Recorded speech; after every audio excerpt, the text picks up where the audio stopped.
Look outside on a rainy day, and you'll see them. Birds, hunkered down, looking a little bedraggled. We've all seen a wet bird. It seems obvious, right? They get wet because it's raining. But the real question isn't if they get wet, but why. For an animal that relies on flight for survival, being waterlogged is a massive disadvantage. So, what's really going on with their famous feathers? The answer is a fascinating tale of evolutionary engineering, physics, and sometimes just giving up and going for a swim. 1. The miracle of feathers. To understand wet birds, we have to first appreciate the miracle of the feather. A feather isn't just a fluffy accessory, it's a complex, multi-layered insulation and flight system. The key is in the structure. Each feather has tiny branches called barbs, and each barb has even tinier branches called barbules.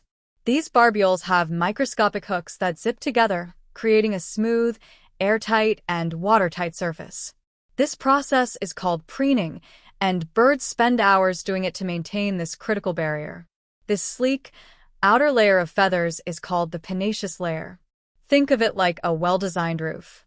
The shingles, the outer feathers, are overlapped perfectly to shed water. Underneath those, there's a layer of insulation, the fluffy down feathers that trap body heat. For most birds in most rain, this system is incredibly effective. You've seen water beat up and roll right off a duck's back? That's the pinnaceous layer in action. 2. Why the system sometimes fails. So, if it's so effective, why do some birds look like soggy towels? There are 3 main reasons. Overwhelming the system. A light drizzle is no problem. But a prolonged, heavy downpour is like a pressure test for their feathers. Eventually, water can force its way through the microscopic gaps between feathers, compromising the insulation layer underneath. It's less about the feathers themselves failing and more about the sheer volume of water exceeding their design capacity. The quality of the feather coat.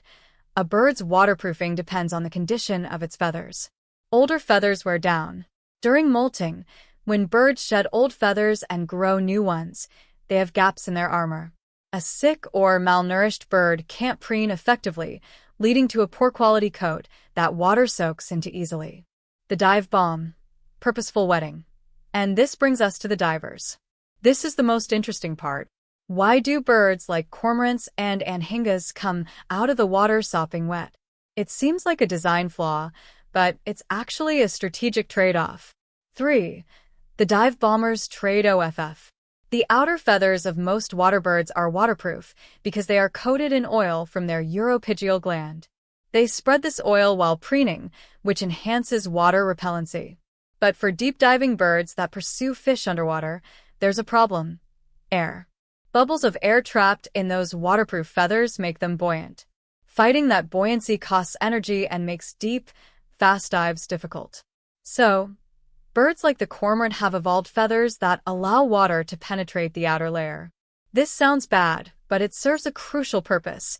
It squeezes the air out of their plumage.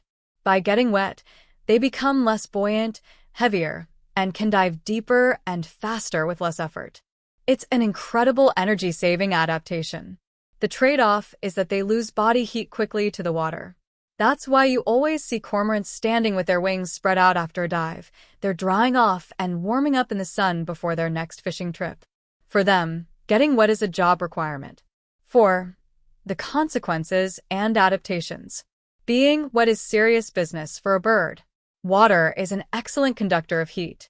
A soaked bird loses body heat up to 20 times faster than a dry one.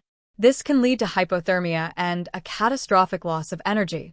So what do? Fluff up. They fluff their feathers to trap more air and try to regain insulation.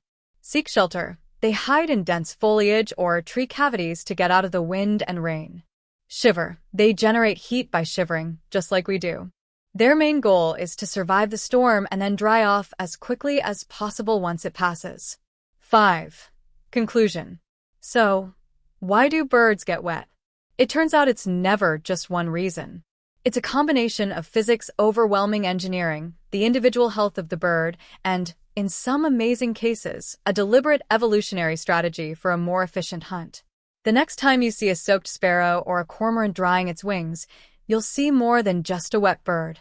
You'll see a testament to the intricate balance of adaptation, a living creature navigating the challenges of its environment with solutions forged by millions of years of evolution. It's enough to give you a whole new respect for the simple, rainy day plight of our feathered friends.